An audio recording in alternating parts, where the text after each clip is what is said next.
swear, I swear, I promise anytime you call me, it don't matter where I am, I'll always care for you, go anywhere for you. If you need me closer, I'll be right over, I swear.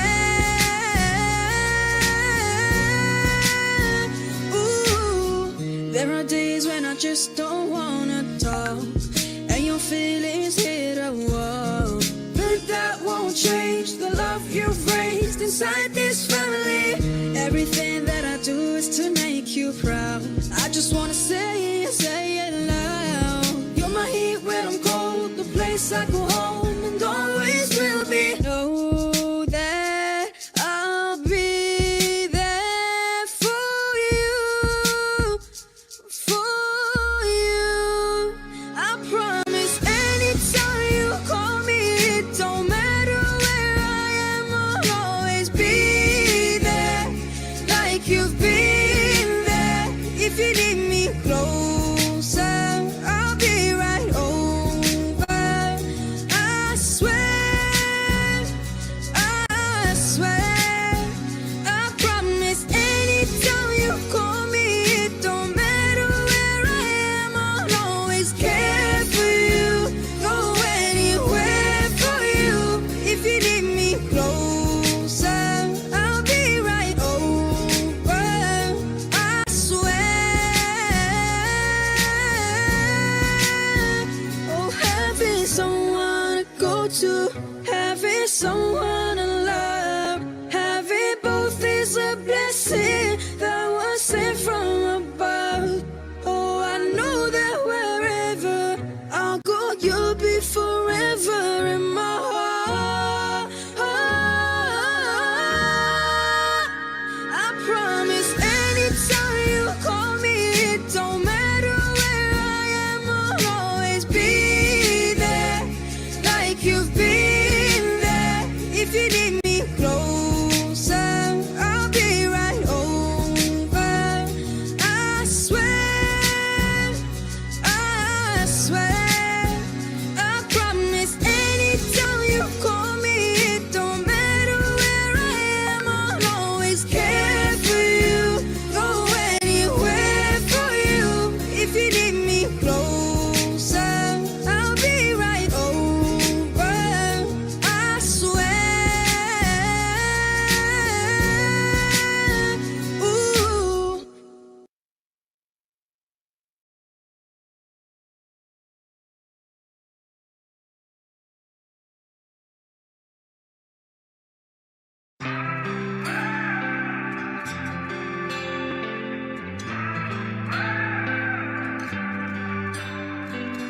Oh, you came into this life, brought up as an orphan child through a time of deep despair. Oh, Muhammad, your days at work began as a fair and honest man. You showed just how much you care. And one night in that cave, when the archangel came, and your life in this world would never be the same. Rasulullah, Habibullah, your light is always showing me the way. Rasulullah, Habibullah, I'm longing for the day I see your face. You brighten up my day, and in my heart you'll stay. With every breath I take, I'll never leave your way. Eyes that could light up any soul, you became the chosen one to proclaim the word of God. Oh, Muhammad, in the brightness of the sun or the stillness of the night, you would never ever stop being kind, giving hope and serenity and love to a divided world that didn't have enough. Rasulullah, Habibullah, your light is always showing me the way. Rasulullah, Habibullah,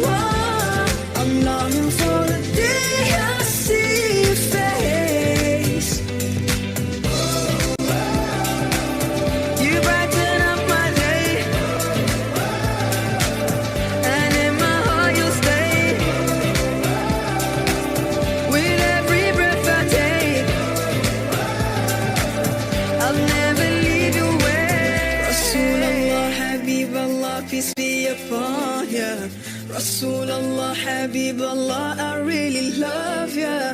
Rasulallah, Habiballah, peace be upon ya. Rasulallah, Habiballah. Rasulallah, oh Rasulallah, oh Habiballah, showing me the way. Rasulallah, oh Rasulallah, oh Habiballah, day I see your face. Rasulallah, Rasulallah, Habiballah, Rasulallah, showing me the way. Rasulallah, Rasulallah,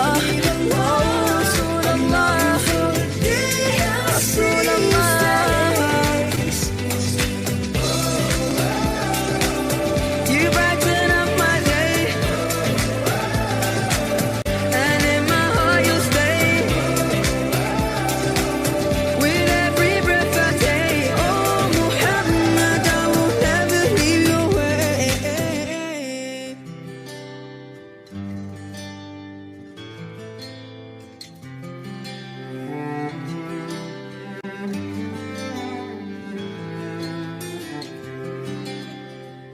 You were always unselfish and sacrificed everything you risked to change life. Even when there was darkness, you broke the shackles and brought light. You called everyone to believe in Allah. Oh Muhammad, you are my hero. You are my hero. You are my hero. Always my hero. It's the way that you smiled with serenity, and how you forgave all your enemies. I will always hold your love and all your teachings in my heart.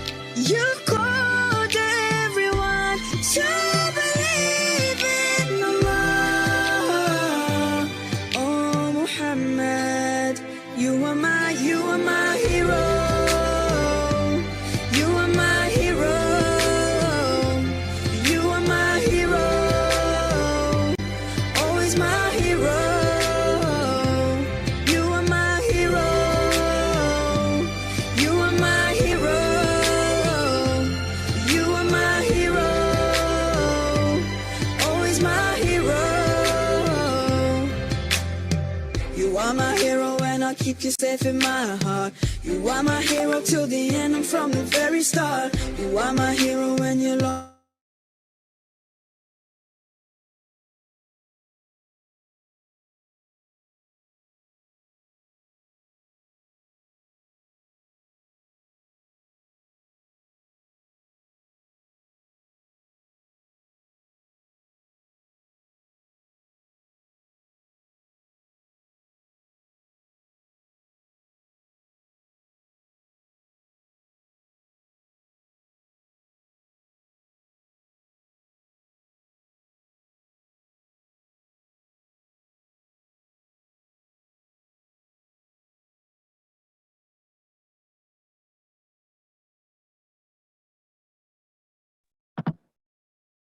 A'udzubillahi minasyaitonirrajim. Bismillahirrahmanirrahim.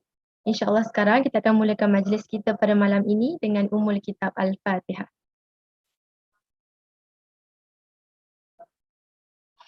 Alhamdulillahirrabbilalamin. Wassalatu wassalamu ala ashrafil anbiya'i wal mursalin wa ala alihi wa sahbihi ajma'in.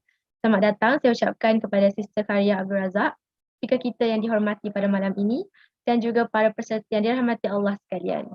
Nama saya Masita, insyaAllah saya akan jadi moderator pada malam ini. Dan dengan sukacitanya, saya mengalu-alukan kehadiran anda semua ke program webinar series Self-Therapy for the Body, Mind and Soul. Buat pengetahuan semua, program kita pada malam ini merupakan webinar series yang ketiga bertajuk Reading Culture, Why Reading is a Good Coping Mechanism. Webinar ini bertujuan untuk memberi pendedahan kepada kita semua tentang bagaimana budaya membaca dapat memberi kesan yang positif kepada kesihatan mental dan juga boleh jadi coping mechanism yang baik dalam pengurusan emosi. Okey, Seperti yang kita sedia maklum, perkongsian pada malam ini akan disampaikan oleh Sister Khairiah Abdul Razak. Jadi sedikit latar belakang tentang Sister Khairiah. Beliau merupakan seorang clinical psychologist dan juga merupakan graduan IIUM dalam bidang ijazah sarjana muda Human Sciences dan Psikologi.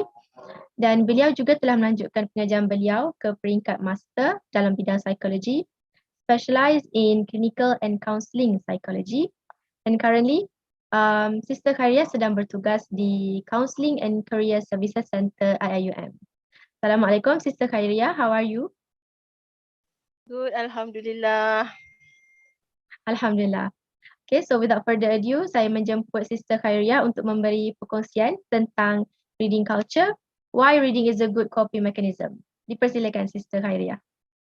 Okey, terima kasih kepada Miss Moderator. Okey, terima kasih kepada Mahala Aminah kerana menjemput saya dan juga saya rasa saya tengok sebelum-sebelum ni ada kawan-kawan saya juga. Okey, to be part of your program. And hari ni, malam ni adalah giliran saya lah untuk menyampaikan usaha, daripada usaha you all lah, Mahala Aminah, terbaik lah. Kalau tengok masa tu nampak you all ada meletakkan effort untuk mengetahui isu-isu kesihatan mental. Okay, dan yang paling best sekali you all relatekan dengan topik-topik yang menarik. Contohnya macam hari ni kita ada reading culture. Okay, sedangkan sekarang ni kita rasa ramai lagi ke budak-budak muda sekarang kan, student sekarang ni suka membaca. Kita kalau nak kata ramai lagi ke? Sebab apa? Sebab kita dah ada macam-macam. Kita ada podcast, kita ada YouTube kan. Some of you maybe suka dengar ataupun suka menonton kalau compare dengan membaca. Okay, so saya rasa ini adalah usaha yang sangat-sangat baiklah dari Mahala Aminah sendiri. Okay, saya dulu adalah alumni UIA. Dulu masa saya student degree, saya memang duduk Mahala Aminah. Mahala Aminah tu yang mula-mula dulu, masa mula-mula baru buka tu, saya lah antara orang yang first masuk Mahala Aminah. Dulu mula-mula Aminah tu Zubair tau. So masa tu kita kena pindah daripada Zubair kepada Mahalah yang sekarang. Okay, so antara yang pertama lah duduk Mahala Aminah tu. Okay, so Mahala Aminah ni dekat di hati saya. Okay, so Alhamdulillah untuk hari ni kita akan bercakap mengenai reading dan juga, okay, sekarang kita nampak fokus kepada reading, tapi saya nak fokus juga sebelum kita bercerita tentang membaca tu sendiri. Okay, saya akan bercerita tentang coping mechanism tu juga. Apa itu coping mechanism? Okay, sebab saya rasa membaca ni adalah salah satu teknik ataupun metod yang digunakan untuk kita cope ataupun mengatasi segala orang kata gangguan-gangguan dari sudut kesihatan mental ataupun dari sudut emosi kita sendiri. Okay, so macam saya diperkenalkan tadi adalah saya adalah clinical psychologist. Okay, saya berkhidmat di Counselling and Career Services Center. Okay, so kalau mana-mana yang rasa mungkin perlukan khidmat counselor, psikologis, bolehlah datang ke office kami. Okay, so saya rasa kita move kepada next slide. Okay, so apa itu coping mechanism? Sebenarnya setiap pada kita, macam saya, macam Sister Masita sendiri, moderator kita kan, ataupun yang lain-lain, sebenarnya kita ada cara kita sendiri untuk kita mengatasi kita punya stres ke, kita punya gangguan emosi ke kan. Setiap pada kita ni kita ada cara kita tersendiri. Okay, so cara itulah dia di mana kita panggil sebagai strategi yang kita gunakan untuk cope dengan stres ataupun trauma itu sendiri. Ataupun untuk kita manage, mengatasi ataupun kita menguruskan kesakitan, painful or difficult emotion. So dia boleh membantu kita untuk adapt ataupun kita boleh adjust dengan stressful event, at the same time untuk mengekalkan kesejahteraan kita. Okay, so coping mechanism ni adalah digunakan sangat penting tau. Kalau kita tengok sekarang ni, okay, kesedaran tentang kesihatan mental adalah tinggi. Saya rasa ramai orang nak buat program ataupun menekankan mengenai kesihatan mental tu sendiri. Okey, tapi tak ramai orang macam yalah orang mendedahkan apa itu kesihatan mental, apa itu depression, apa itu anxiety, apa itu suicide, semua diketengahkan isu-isu kesihatan mental ini, tapi kadang-kadang tu kurang sikitlah di-highlightkan tentang coping mechanism itu sendiri. Cara kita mengatasi ataupun daya tindak kita. Kalau dalam bahasa Melayu tu dipanggil daya tindak lah. Okay, coping mechanism. Okay, so daya tindak kita ataupun cara kita mengatasi tu biasanya tak ramai yang highlightkan. So sebenarnya dari segi coping mechanism ni sangat penting sebab dia boleh menentukan daya tahan kita, ketahanan kita tu, resilient kita tu. Kalau kita ada good coping mechanism, kita boleh jadi dari segi kita punya resiliency tu akan meningkat ataupun resiliency kita tu tinggi. Okay, so coping mechanism adalah sangat penting. Kita aware masalah kita aware keadaan kita dan seterusnya selepas kita aware, what next? Itulah dia coping mechanism. Okay, seterusnya.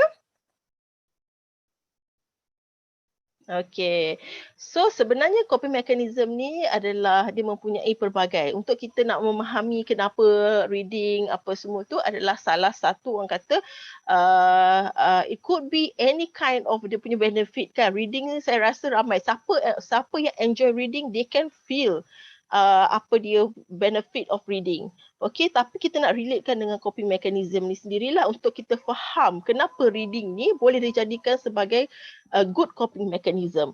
Okay, so kalau kita tengok coping mechanism ni dia ada two types of coping. It is not coping mechanism lah, coping style. Cara kita coping lah. Okay, dia ada dua. Okay, coping style. Okay, under coping mechanism ada coping style. Okay, so coping style ni dia ada dua, problem focus dan juga emotion focus. Okay, so kalau problem focus ni ada orang yang memang dia jenis yang kalau dia ada problem dia terus settlekan.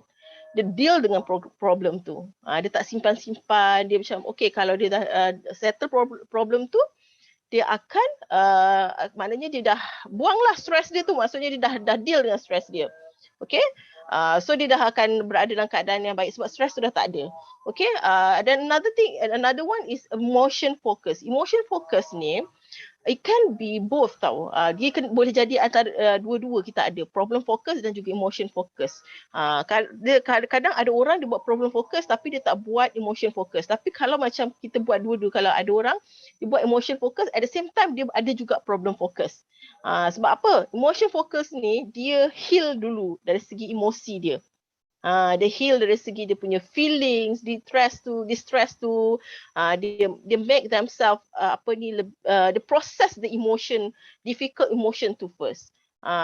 Kalau some of us like bila kita too rush untuk settlekan certain problem ataupun untuk kita eliminate certain problem, kita tak sempat nak process. We don't go in a proper stages. So kalau macam kita ada dua-dua ni sebenarnya bagus. Kita tahu ada problem focus, kita ada juga emotion in which kita tak ignore ataupun kita tak neglect kita punya keperluan emosi itu. Jadi kena ada dua-dua, kena balance lah. Kita tak boleh nak terlampau problem focus sahaja tanpa kita mengambil kira keperluan emosi kita. Sebab kalau saya tengok biasanya lah kalau untuk problem fokus ni lelaki biasanya dia akan fokus, dia akan more kepada problem fokus. So kalau kita bercerita dengan kalau kita perasan lah kita ada kawan tapi kalau saya lah personally saya biasa nampak ini berlaku di kalangan lelaki sebab cara dia berfikir berbeza, tapi it could be ada jugalah gender yang macam female juga, orang perempuan juga yang mungkin ada yang dia punya tendency untuk more kepada problem focus. Okay, cuma cara problem focus ni biasanya bila kita cerita, kalau you tengok style orang ni kan, kalau kita cerita kat dia ataupun kita berkongsi dengan dia mengenai isu yang kita alami kan, dia akan terus touch instead of dia trying to understand the feeling, the difficulty that we have, dia akan try, otak dia terus laju cari macam mana dia nak settlekan problem kita. So bila jadi macam tu kan, kalau dalam helping relationship, you want to help, bila you dah terus macam tu, so bila you tak jumpa solution how to help, you akan jadi macam, that's it, I don't want to help. Aku tak tahu nak tolong kau macam mana. Dia jadi macam tu. So bila dia jadi macam, aku tak tahu nak tolong kau macam mana, aku tak boleh bagi penyelesaian pada masalah kau. So dia macam, sedangkan sebenarnya there is other way for you to help, to look on the emotion, to look on, just be a listener pun boleh membantu. Boleh membantu. Ini saya dah termasuk sikit dengan mood basic counselling skill. Tadi saya ada kelas. Okay, tapi sama je. Sama je. This is how you want to actually help people. Okay, antara you nak bagi you faham. Okay, some people they don't actually want you to immediately solvekan problem dia. Okay, some biasanya perempuan lah, dia kalau dia datang dia dia nak express, dia nak share sebab dia tahu tak boleh, ada problem yang memang tak boleh nak solve immediately. Tapi klien lelaki biasanya dia akan terus macam mana saya nak selesaikan masalah. So one thing you have to know that when you go and see counselor ataupun psychologist, we don't actually solve your solution, solve your problem. We don't actually provide you solution. Okay, tapi you the one yang akan cari. So kita akan provide support, therapeutic relationship. Okay, so dia ada, you have to understand kat sini lah. Dari segi kita punya coping pun sama juga. Tak semestinya kita kena deal dengan problem tu immediately, so that kita akan stress kita hilang. Ada juga di mana we mend our broken heart dulu, we deal dengan emotion dulu kan, baru kita pergi kepada problem. Okay, so dia kena balance. Okay, so next. Okay, so this is coping mechanism, type of coping mechanism. Okay, so type of coping mechanism ni ada banyak lah. Kalau you tengok ada banyak type of coping mechanism. Dia ada adaptive dan juga maladaptive. Okay, so adaptive ni kalau kita kata sebagai it is actually a positive one. Positive coping mechanism. Tapi kita kena identify. Kalau saya tanyalah kan dekat beberapa ni, boleh tak saya tengok partisipan, boleh tak saya nak interact sikit. Okay, Fatin Shakira. Fatin Shakira. Ada tak kat situ Fatin Shakira? Terus senyap. Fatin Shakira? Are you there? Okay. Tak ada respon. Mungkin kita boleh cuba yang lain. Yes. Ada? Ada. Okay, Fatin Shakira. Kalau you stress kan, kalau you stress ke, ada rasa terganggu ke, biasanya macam mana you cope dengan stress you? Sama ada saya tidur ataupun saya distract diri saya dengan baca buku, sebab bila baca buku saya macam masuk alam or reality dimension lain. I see. Okay, correct, right. Okay, boleh saya tahu tak baca buku tu buku jenis apa yang you suka baca? Mostly buku yang saya baca sama ada historical fiction ataupun mystery thriller. Oh, mystery thriller. So you are you bring yourself to other dimension lah. Bila you masuk dalam baca buku tu, you dah rasa macam you dah masuk dalam dunia buku tu, betul? Yes, betul. Okay, understood. Okay, thank you Fatin Shakira. Alright. Okay, so next we go, kita nak tanya sikit lah siapa ya? Nik Fazila. Nik Fazila Aisyah. Yes. Okay. Awak suka baca buku ke? Not really. Okay. Baca buku. Ke suka membaca? Suka membaca? Tak, I mean like mungkin you tak suka baca buku tapi you suka membaca yang lain-lain. Macam Yes. I have suka baca blog macam tu lah. Like experience, other experience. Okay, betul? Okay, sekarang kita fokus, tak kisahlah kan, regardless of baca buku ke apa, as long as you are reading lah kan. Yes. Yes, betul. Okay, cuba you share, kalau you stress kan, apa yang you buat biasanya? I try to sleep. Or I distract myself to go outside. and learn something new. Okay.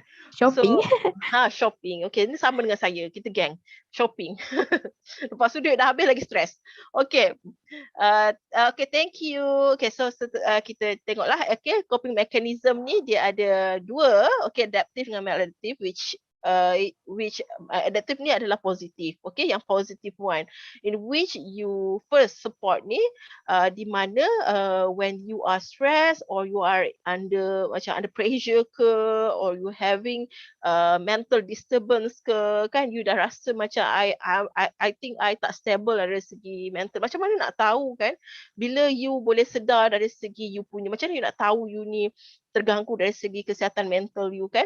You boleh tengok dari segi you punya rutin harian lah kan, fungsi harian dan juga rutin harian. Kalau dia ada perubahan, contohnya dari segi tidur you terganggu, you tak boleh tidur ataupun you terlebih tidur. Okay, dekat situ tadi you all cakap tidur kan.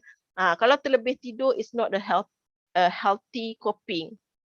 Cuma kalau dia dalam kadar yang mencukupi, it could be a healthy coping in which dia dah bawah under relaxation tu lah. Okay. Okay, so you have to see your daily functioning lah. Kalau your fungsi harian you berubah, makan, minum, tidur, 3 benda ni penting sangat untuk you tengok. Sekiranya berubah dan terganggu, you perlu dapatkan screening untuk kesihatan mental. Okay, so untuk bila you dapat screening tu, di mana di situlah support tu, you boleh dapat pertolongan dari segi macam mana you nak cope well. Adaptive coping is when you seek help from the professional. Okay, you jumpa terapis. Itu adalah one of the support that you can get lah. Okay, in IUM, okay, you guys can actually book session with us lah from counselling and career services center through iMaklum. Dia akan ada kat my services tu, you akan tengok booking session, okay, dengan kami. Okay, so itu you boleh dapat. That is one of the positive coping yang instant lah, yang boleh senang untuk you. You know, you want to express yourself, you want to share anything about you, your feeling, what you experience. Okay. So another one is relaxation.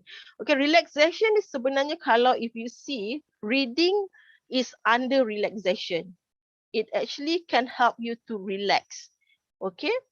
So reading ni sebenarnya, bila kita cakap pasal reading, ramai yang kata, oh reading ni apa? You ni very factual lah, intellectual lah, alah ilmiah sangat lah membaca. Tak boleh lah, I mesti nak benda yang entertainment. Okay. Tapi sebenarnya reading, it could be something that is fun. Sangat menyeronokkan. It can heal you. It can heal you. Seriously, this is not something that is reka-reka, because me myself also experienced this itself. Okay, reading helped me a lot. Okay, so later I will share my experience. Okay.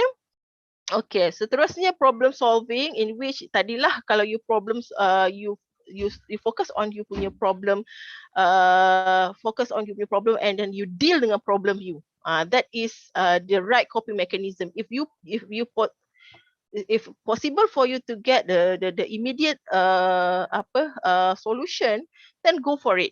Okay, so bila you dah remove you punya stress, of course you going to be happy lah, hidup akan tenang. Okay, do things that make you happy. This one lah, if you are actually into reading, you suka untuk membaca, okay, you are enjoy reading, then definitely it will actually help you to cope with your stress and also mental disturbance. Okay, humor pun sama juga. Kalau you tengok komedi ke, you tengok video-video kelakar ke, it will actually help you juga. Tapi this one is only temporary lah. Okay, yang paling kalau kata lama is like for long term is actually you deal with the problem itself.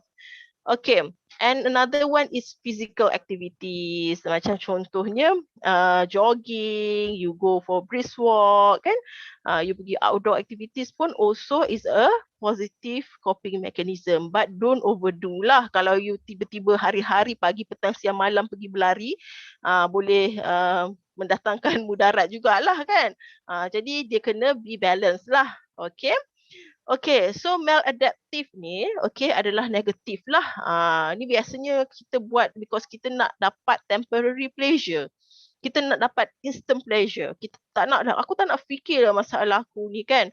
So ada yang bila kita tak nak fikir dah rasa macam malas nak fikir, rasa macam aku rasa macam nak delete everything in my mind. Masalah ni terlampau mengganggu apa semua. Some of you, some of us, okay, selalu ambil jalan singkat lah. Kadang-kadang tu tidur kan. Ada juga di mana saya rasa dulu saya pernah buat juga. Okay, saya dulu, yelah, being a student, I understand, you know, kita punya apa ni cara kita, we always want to explore kan. Saya pernah buat yang ni, yang saya tak tahulah siapa yang pernah buat, tapi saya pernah buat tau apa ni, kalau tak boleh tidur sebab kita fikir banyak sangat masalah, minum ubat batuk. Kita minum ubat batuk kan. So kita akan, walaupun kita tak batuk, tapi kita minum ubat batuk. So kita akan ngantuk. Okay. Saya pernah buat. Itu kawan saya lah yang ajar. Kau minumlah ubat batuk nanti kau mesti ngantuk. So kau akan tidur. Okay. So that is not healthy. Saya buat tu dalam tempoh sekejap je. Tak lama lah. Sebab memang tak healthy benda tu kan. Tak elok. Sebab apa dia boleh menyebabkan ketagihan. Okay. So itu adalah salah satu short term punya yang kita rasa macam coping tu macam okay, dia boleh membantu kita, tapi dia sebenarnya tak mendatangkan long term effect pun. You're not going to help yourself pun. Ni macam unhealthy self-soothing ni lah. You makan ubat batuk, ada orang macam, yelah, even though I said this, kita dalam Universiti Islam Antarabangsa, but still you have to, I believe that some of you know that some of our friends dia ada terlibat dengan alkohol kan, terlibat dengan dadah, because they want to actually to soothe themselves immediately ataupun instantly. Okay, so kalau dah terlampau banyak sangat ambil pengambilan alkohol and dadah, and it is actually memang boleh membawa kepada kemudaratan lah kan. So self-harm. Self-harm pun one of the coping yang sekarang ni, okay, the young generation ambil easy way lah. Diorang take this as I don't know, it could be like whether they really want to take, ataupun some of them ni yang buat self-harm ni, they couldn't control themselves. Okay, so ada juga yang macam tu, yang diorang sebenarnya tak boleh, diorang rasa macam memang kesakitan diorang tu hanya diterjemahkan dengan melalui self-harm tu. Jadi bila dalam keadaan macam ni, this is not a positive one, and this is definitely it's not healthy lah. So kena, you have to, if you actually dah identify you punya coping mechanism ni sebagai sebagai maladaptive coping mechanism, okay, so you have to seek help, you have to improve, you have to change. Okay, escape ni it could be, kalau kata for short term escape, okay. Ada escape yang maknanya short term, for temporary, and then after that, yelah, nak relaxkan you, nak cool downkan diri you dulu, and then baru you move to deal with your whatever lah problem ataupun issues, then it's okay. Tapi kalau you always escape without dealing with your issues, dia tak healthy. Okay. So itulah adalah dia dua ni type of coping mechanism. Okay, so basically kalau kita cakap reading, okay, reading of course is under adaptive. It could be, you know, it can relax you. It can also make, if it is actually your hobby, you are enjoying reading, means that you are doing something that you like, something that make you happy. So you will feel better when you do that thing, or when you read. Okay. Okay. So next. Okay. So now we come to the reading itself, the chapter of reading as a therapy. Okay. Reading as a therapy sebenarnya, okay, kalau dalam bahasa in psychology itself, it called as a bibliotherapy. Okay, bibliotherapy. So it's a creative art therapist. okay, that involve storytelling or the reading of specific text with the purpose of healing. Okay, so macam yang sister tu cakap tadi, bila you read and then you rasa you masuk dalam dunia tu, you masuk dalam buku dunia yang cerita tu kan, and then you baca fiction, that one you have to be careful juga. Sebab apa? Sebab kalau ada juga orang yang terlampau membaca, contohnya membaca komik ataupun anime, fiction novel. Okay, so dia berada dalam dunia itu sampai tahap dia tak berada dalam reality. Okay, so kena berhati-hati dari segi itu juga. So apa-apa pun dia kena balance. Sebab apa dia ada sampai tahap di mana you are living your life, okay, because you want to distract yourself, you want to avoid from dealing with your real life, you masuk dalam dunia khayalan you, iaitu dalam buku tu sendiri. So itu agak bahaya jugalah. Jangan sampai tahap yang macam tu. If you notice it become like that, you have to be careful and you have to find ways how to actually to bring back yourself to the reality lah. So dia kena tengok jugalah how reading can be a therapy. So reading ni dia jadi terapi bila apa yang you baca dekat dalam buku tu, dia sebenarnya memberi dia boleh heal you. It is not only distract you ataupun bawa you ke dunia lain ataupun no, but it can help you. Dia bagi you insight, okay, dia bagi you perspektif. It can actually help you to heal. So this is considered as reading as therapy. As a therapy, it's not only hobi ataupun suka-suka.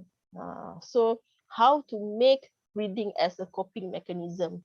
So you kena identify. Bila you nak buat contohnya lah, you read, you want to make reading as a therapy kan? You kena identify bacaan you tu. Kalau you baca sesuatu yang sangat berat, contohnya kisah Illuminati, tiba-tiba kisah apa benda yang Freemason ke, it won't actually help you to be, it won't be a therapy for you. Sebab apa? Sebab dia sangat heavy, in which you sebenarnya bring yourself to other world. Dia tak help you to get back to the reality and to heal you with the issues that you experience right now. Okay, so if you want to make reading as a therapy, find books that actually can give you insight, can bring yourself back to the reality, to really understand your own issues. Like for example, those who have depression, maybe having difficulty to accept the things that happen. Contohnya you loss of someone that you love, kan, ataupun you ada experience traumatic life event kan. So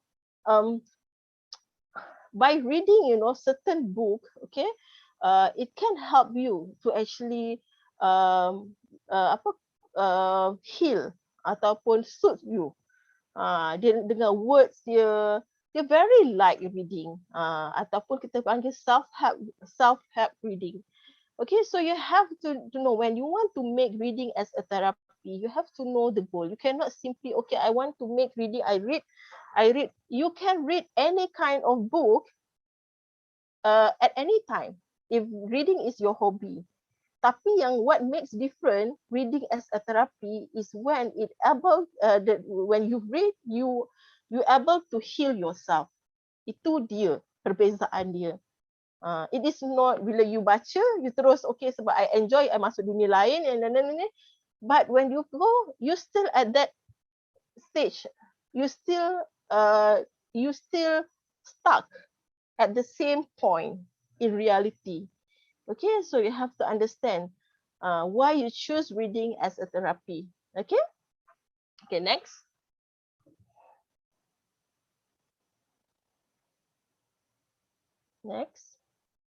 Tak boleh bergerak.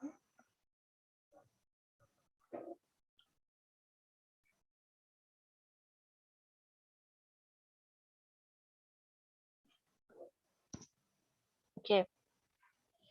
Okay, reading is dreaming with open eyes. This is only a quote. Okay, it could be something that is when we say reading is dreaming with open eyes. Okay, bukan bermimpi saja-saja, but it actually bring you when you go to the other world, you are actually okay. Kalau misalkan tadi sister cakap, it's good that you go to other world, but you bring back something that is able to develop you. It is not you go there and you live yourself in that world, but you go to that world and you bring back to the reality something that is able to actually develop you, grow you. Okay, so this is what you need to make sure. This is what we call reading as a therapy. Okay, sebab what I one of my client lah kan, one of my client dia cerita lah, dia consult saya sebab adik dia dia ada isu di mana dia membaca tapi dia dah imagine herself to be in that novel and dia dah into that character. At times dia akan cakap sendirilah, dia akan cakap sendiri and dia become, at times dia akan jadi orang yang dalam karakter yang dalam buku tu. So you have to be careful in term of that. Okay, so ada reading yang mana bila kita kata as a therapy, it doesn't mean that you go there and you be there, you want to distract. So dia kena berhati-hati dari segi itulah. Tapi I believe that all of you are practicing a healthy reading. InsyaAllah. Okay. Okay, next. Okay, so this is the fact, okay, that you guys need to know, okay. 6 minutes of reading can help reduce stress level by up to 60%, in which it is 68% better than listening to music, 100% better than drinking a tea, and 300% than going for a walk. Because apa? Why? Because reading dia bagi long term effect. You can actually find ways how to improve yourself a lot. You can actually find ways how to solve your problem through reading. Kan? Kalau if you say that you listen to music, it's only temporary. You feel good at that moment only. Okay? Minum tea, at that moment you feel, oh, it's very soothing, you feel good, you tenang, you calm yourself at that moment. But later after you finish, you go back to your room, you pening. But if you read how to, you read something that give you insight, okay, you got the idea how to settle your issues, then you go back, you can just implement. Okay, you get a perspective on how to deal with your issues and how to accept your difficulties, your disturbances. Okay, maybe you feel like the fate is betraying you. Kan, you rasa macam, why God made me like this? Why God test me like this? Why God give me this test so heavy? But through reading, some of the writer, they're able to make you really understand all the hikmah, the reason, the wisdom behind everything that happened. You got insight from their writing. Okay, so it is not temporary. It is long term. You learn, you get knowledge. And if you practice the knowledge, it will be for a lifetime. Okay, so that is why reading is a really is a better coping mechanism. Okay, it's a very good coping mechanism that everyone should practice. For me, everyone should practice. Okay, kejap give me 3 minutes. Give me 2 minutes kejap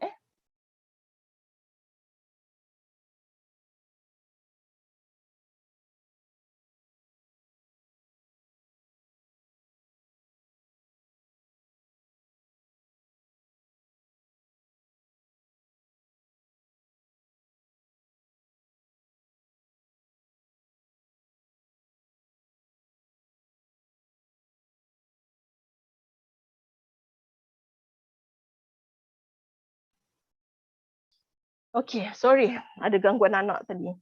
Okay, so kita proceed ya. Okay, so yeah, okay, next. Okay, so I think this one is the last slide. Okay, tak tahu berapa sekarang, but nanti saya tambah-tambah lah apa yang saya boleh cerita based on my experience, and if you have any question, you can ask lah. Okay, so why reading is a good coping mechanism? Okay, this is a fact. It actually can lower your heart rate and relax you physically lah. Of course, bila you membaca, dia akan calm you, and dia akan buat you pause kejap. So you tak payah baca lama pun sebenarnya, 5 minit ke 6 minit. Kadang-kadang kita baca terlampau lama, setengah jam, itu yang menyebabkan kita rasa macam alah beratnya lah nak membaca kan. So you kena always practice. You have to read every day. Kalau macam saya membaca hari-hari. It is not only for one thing is for pleasure, one thing is because saya memang suka lah. Tapi saya baca hari-hari, tak semestinya saya baca buku tau. Saya baca artikel. Kalau macam saya suka something that is related to ancient punya story, arkeologi.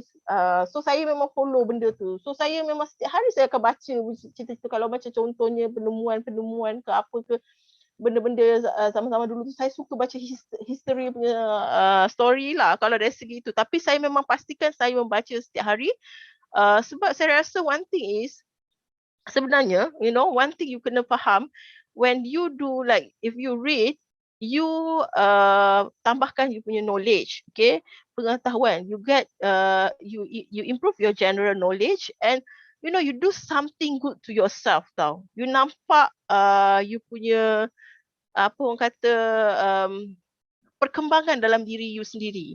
Something that is positive about yourself. When we do something is positive, something that makes you feel good about yourself, dia akan membantu diri you menjadi lebih lebih baik, and dia akan membantu you to okay, so dia akan membantu diri you untuk cope dengan negative emotion. Kadang-kadang kan kita rasa macam diri kita ni macam we are not good enough, we are not productive, mungkin rasa macam aku ni tak bagus. Tapi when you improve, you have to go opposite, means that you tak boleh duduk. Maknanya bila you dah rasa diri you tak cukup, memang tak bagus, tak apa ni kan. So you have to do something that is go against. So make yourself to gain something, which through reading. Okay, so it is very, very helpful. Okay, bila you improve your knowledge, you definitely will feel good about yourself. Maknanya I have done something to myself, I contribute something. It is not you pergi kata okay I dah baca ni lepas you brag ke orang. No, just that for yourself satisfaction. Okay, you kena top up, you kena amalkan, top up knowledge. Always want to increase and improve your knowledge and general knowledge lah. Not only bila kita kata you belajar benda yang berkaitan dengan you punya course sahaja, benda yang you minat, tapi kan jadi orang yang suka tahu dengan banyak benda. So isu semasa, apa yang berlaku. Kalau nak kata saya kan, saya walaupun saya mungkin tua daripada you all, dah lebih pada 10 tahun, tapi I still follow your generation punya trend. I still follow, means that make myself know about what's happening around me. Okay, bukan kita kata just untuk you tahu apa yang berlaku di sekeliling you. Bukan sekadar macam saya saja nak tahu sebab aku nak tahu, aku nak jadi orang yang tahu semua benda. No.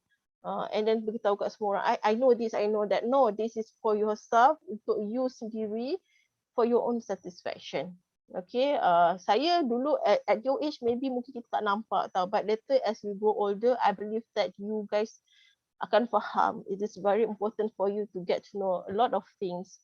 Okay, tak salah untuk ambil tahu apa yang berlaku kat sini, apa yang berlaku kat sana, memahamkan diri you terhadap benda-benda yang mungkin at this moment you rasa macam complicated untuk tahu, tapi sebenarnya it is very beneficial for you. Okay, so through reading it can help you.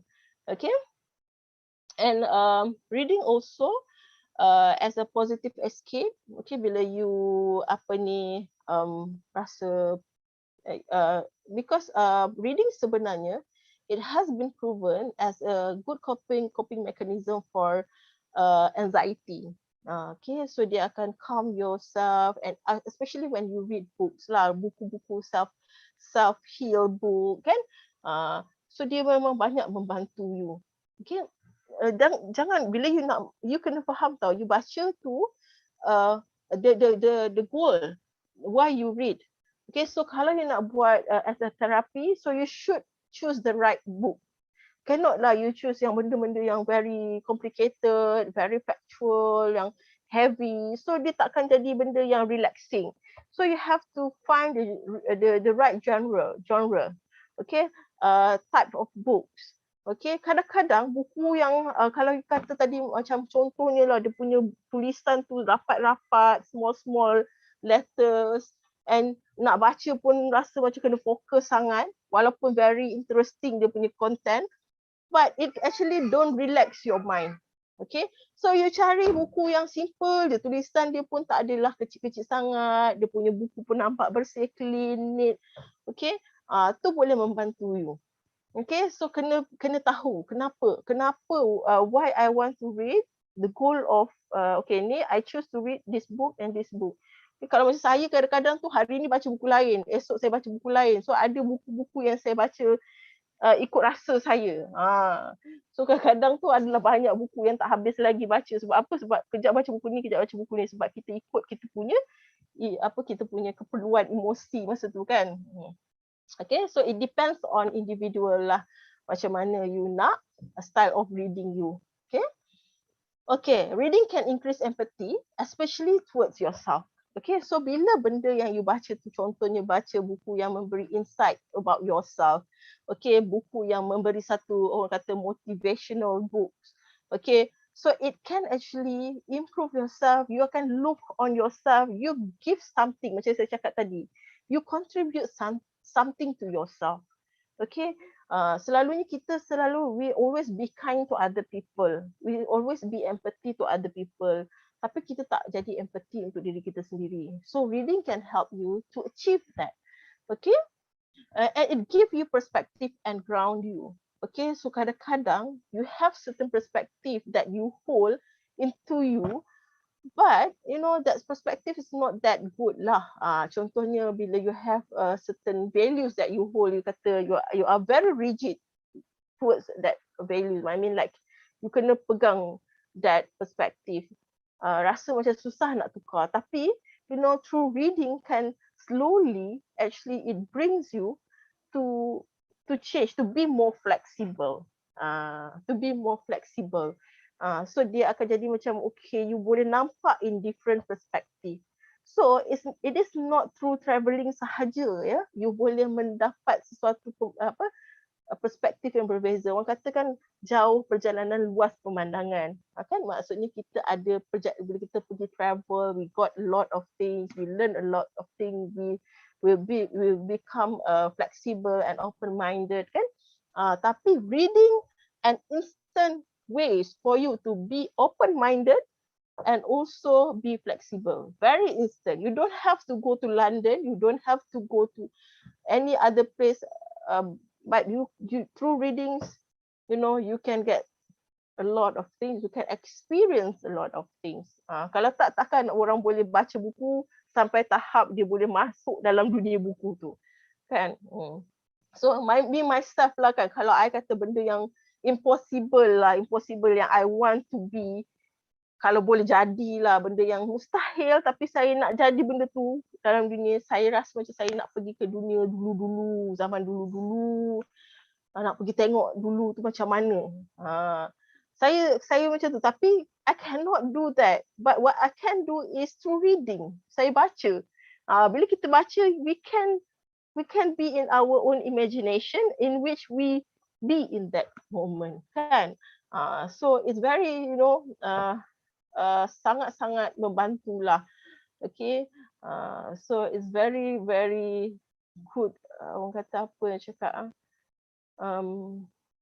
Beneficial, yang orang kata kalau orang tak faham, orang tak melalui, dia tak faham pun. Orang yang tak praktis ataupun tak pernah rasa, dia tak faham. Tapi orang yang rasa, saya percaya semua kat sini yang membaca, so dia akan faham. Okay, and it change your state of mind. So of course it change your state of mind, means that daripada mungkin you masa tengah marah, dia boleh cool yourself, and then kalau masa tu dia tengah sedih, dia boleh kadang-kadang kan, saya tak tahulah kalau you all pernah rasa ke tak kan, tapi bila kita membaca ni kan, kadang-kadang kita baca something that is relatable to us kan, kadang-kadang kita tengah baca tu kita menangis. Sebab ya Allah, related sangat dengan kita tau. Menangis ni berjujuran air mata. Tapi itulah dia, macam through reading ni pun dia validate kita punya emotion. Faham tak? Kadang-kadang kita baca tu, memang buku tu betul lah macam jadi kat aku. Memang betul lah, this is what I experience kan. So dia kadang-kadang instantly therapist lah, instant therapist to you. So dia dah ada, dia validate dia punya emotion kan. So itulah dia. Kenapa reading is a good coping mechanism. Okay. So next. Okay, so saya sebenarnya dah habis dah slide. So saya dekat sini saya bagilah saya punya Facebook, Instagram, Twitter, TikTok. Okay, kalau siapa nak connect dengan saya, nak tahu saya update apa-apa ke, ada kita orang punya program ke, whatever lah, bolehlah follow dan juga follow and be friend with me lah. Okay, tapi okay, sebelum kita habis tu, kita nak ceritalah macam what I want to share is my experience lah kan.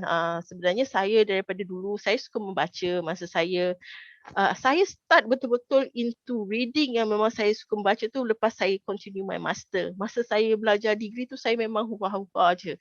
Rasanya korang lagi bagus lah quote daripada saya. Saya memang average student yang huha-huha. I enjoy my social life. Saya pergi melepak keluar, ada pernah overnight pun pernah kan. Tapi tak adalah sampai tahap nakal yang melampau-lampau. Tapi I really enjoy my undergraduate time. Okay, I'm not excellent student lah masa dulu. Bukan jenis yang nerd yang memang totally membaca. Tapi lepas saya sambung master, I realised that reading really, I enjoy reading. Saya bukanlah baca buku all the time intellectual. Some usually adalah ikut genre juga. Ada buku yang saya rasa macam sangat membantu. So bila saya dah habis master, saya memang baca tau. Saya sampai pernah, this is what I can share with you, how to make yourself consistent with your reading kan. Saya memang buat log book. Setiap bulan I aim to read 4 books. So saya memang buat logbooks. And lepas saya habis satu buku, saya memang tulis tarikh. Kat buku tu, yang kat belakang tu saya tulis tarikh dia bila saya habis baca. Okay. So saya lepas tu masa saya suka baca ni, banyaklah saya punya collection bookmark. Bookmark ni saya suka yang fancy bookmark ni. Pergi dekat MPH beli bookmark, macam-macam bookmark lah. So memang itu memang meningkatkan saya punya rasa orang kata interest lagi nak membaca lah. So memang saya suka yang macam tu lah, fancy buku bookmark kan. And then saya buat journal, saya tulis okay hari ni buku apa yang saya dah baca, ini semua. And then ada summary sikit dekat journal tu, kat tepi tu logbook tu ada summary buku sebab apa yang saya baca semua. Okay. And then after saya dah start kerja, saya kerja dekat UIA lah. Start kerja dan saya dah masuk dunia pekerjaan, dunia berkeluarga. Of course, I have very limited time to do that. So saya dah pernah tinggal beberapa ketika lah. Macam saya try to keep up. But dalam beberapa tahun saya macam tertinggal. Saya cuma baca artikel-artikel je dekat dalam still read but dekat dalam internet je lah kan, dalam web browser ke, macam tu je. Saya tak baca buku. Tapi sebenarnya hakikatnya we have to admit that read a book is different tau. Dia lain tak sama macam you baca dekat artikel kat website ke. Yes, you get knowledge, tapi kalau kat buku ni dia lain tau. Dia punya feeling lain, dia macam mana dia soothe you. It actually become extra sikit lah dia punya satisfaction tu. So what happened to me in 2020 kan, I experienced challenges in my life lah. Okay, saya experience challenges dalam kehidupan saya yang saya rasa sangat besar. Okay, so and I went back to myself, I suka baca dulu. So I baca. Apa yang berlaku tu adalah satu benda yang melibatkan perubahan besar dalam kerjaya saya dan juga kehidupan anak saya. Anak saya didiagnose cancer masa tu. Kan, so bila anak saya didiagnose cancer, at the same time I have issues at my workplace kan, and I have to cope with that, and macam very difficult tau. Dia macam something that is bring trauma to myself kan. So I cope with reading. Seriously, saya nak suggest kat you all, tak tahulah you all dah baca ke tak, tapi buku ni sangat membantulah. Peneman saya, satu daripada Nearness to You by nama dia saya tak ingatlah dia punya writer tu, tapi Fadilah yang tu lah, Nearness to You. Okay, yang itu saya baca. Okay, and another is this one, if you can see, You Are Love, The Art of Letting God, yang by Ustaz Mizi Wahid. The Art of Letting God ni memang, yang ini adalah peneman saya. It helps me a lot, seriously. Sebab masa tu saya rasa saya tak faham apa yang berlaku dalam hidup saya. Saya dah berumur 30 lebih, tapi saya rasa macam kenapa aku tak faham apa yang berlaku dalam hidup aku, macam itulah kan. Sebab kita dah berada dalam keadaan kita ingat dah stable. I feel that I dah okay, dah stable, and bila dia bagi pump kat I tu macam I rasa macam what is happening. And seriously, at that moment I read this, and I memang baca lah a lot of books I baca, and this kind of book dia very light reading, self healing reading kan, dia sangat membantu. Okay, kalau saya nak cakap dari sudut orang kata kadang-kadang orang kata yelah gangguan mental ni kan, you tak boleh cakap lah kalau baca je ke apa. No, betul, it's one way for you to actually to okay, dia tak boleh deny that one. Bukan tak semestinya you nak kena deal bila dia kata mental disorder ke mental illness, gangguan mental ke disturbances. Every one of us, setiap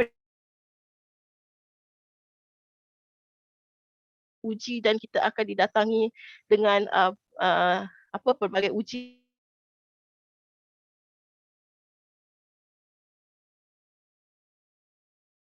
yang sudut kita punya kestabilan mental. We can take any initiative to help yourself, okay, to make yourself get better. It is not solely you focus on medication sahaja. A lot of ways you can try to improve and to help yourself.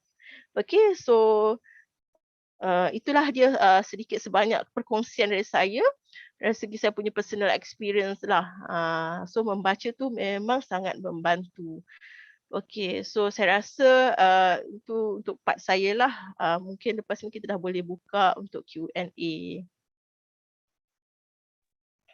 Okay, thank you so much Sister Khairia atas perkongsian tadi tentang reading and also about your personal experience. So kita betul dari sini dari sharing tadi, coping mechanism ni ada banyak, ada positif and negatif. And reading is one of the positive coping mechanism. And we can consider reading as a therapy because it can heal ourselves in long term.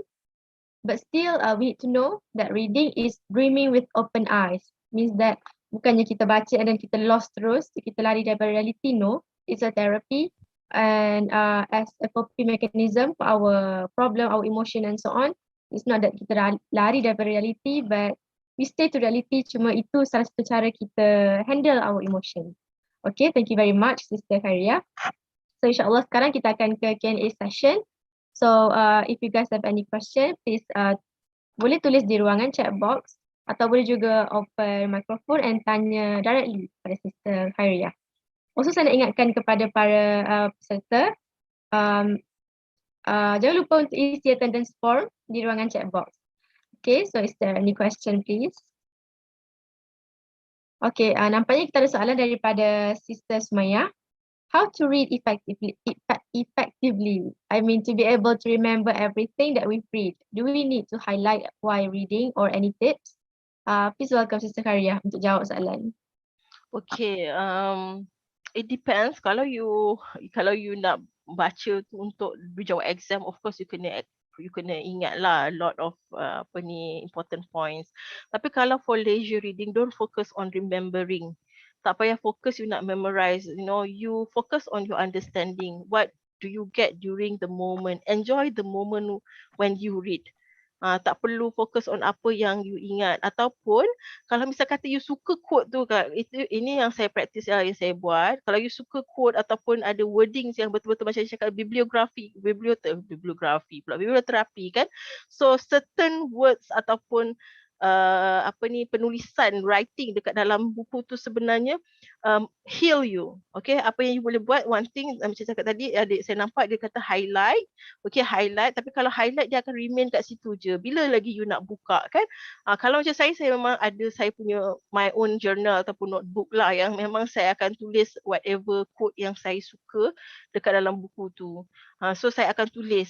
Saya ada personal punya, so kadang-kadang ada banyak lah, macam banyak dah saya punya journal tu. Bila time-time saya rasa nak menggamit memori dulu, saya akan buka balik journal tu and saya tengok apa quote-quote yang saya pilih. And at that moment you akan rasa macam satu benda you akan throwback balik lah kan. Oh, dulu masa tu aku rasa macam susah sangat apa yang aku alami. So daripada situ macam okay, this is because of the incident, so I got this quote to cope ataupun to heal myself kan. So dia macam kalau masa tu you tengah berada dalam keadaan susah pun, you akan nampak macam dulu aku pernah susah and I managed to go through that. I managed to went through that. Okay, so now of course insyaAllah I will be able to do the same. So itulah yang saya buat lah. Kalau macam you have certain quotes yang you rasa you suka ke whatever lah yang you nak remember, you boleh tulis ataupun highlight tu. Saya rasa macam you akan tinggal, kadang-kadang buku tu you dapat banyak-banyak buku lain kan, so mungkin you tak buka lagi dah. So kalau tulis tu lagi best lah for me. Alright, thank you Sister Khairia. Okay, thank you for the answer. So sekarang I guess that's the only question for tonight. So right now insyaAllah kita akan ada photography session. So to all of our audience, kalau tak ada apa-apa masalah boleh buka kamera.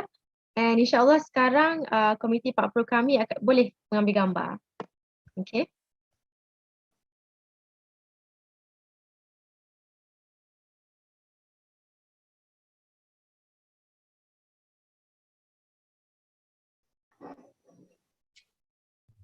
Aku maaf.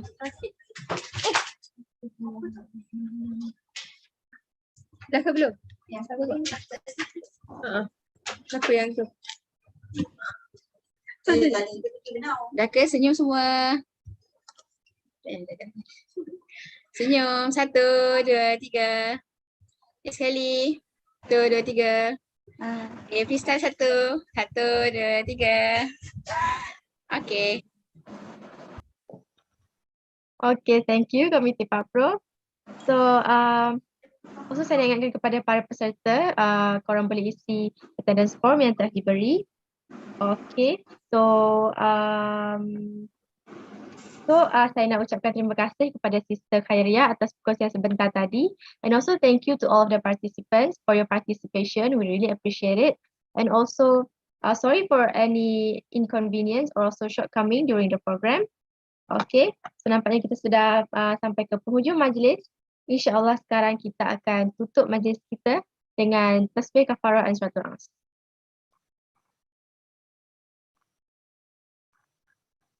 With that, Assalamualaikum warahmatullahi wabarakatuh. You may leave the meeting now.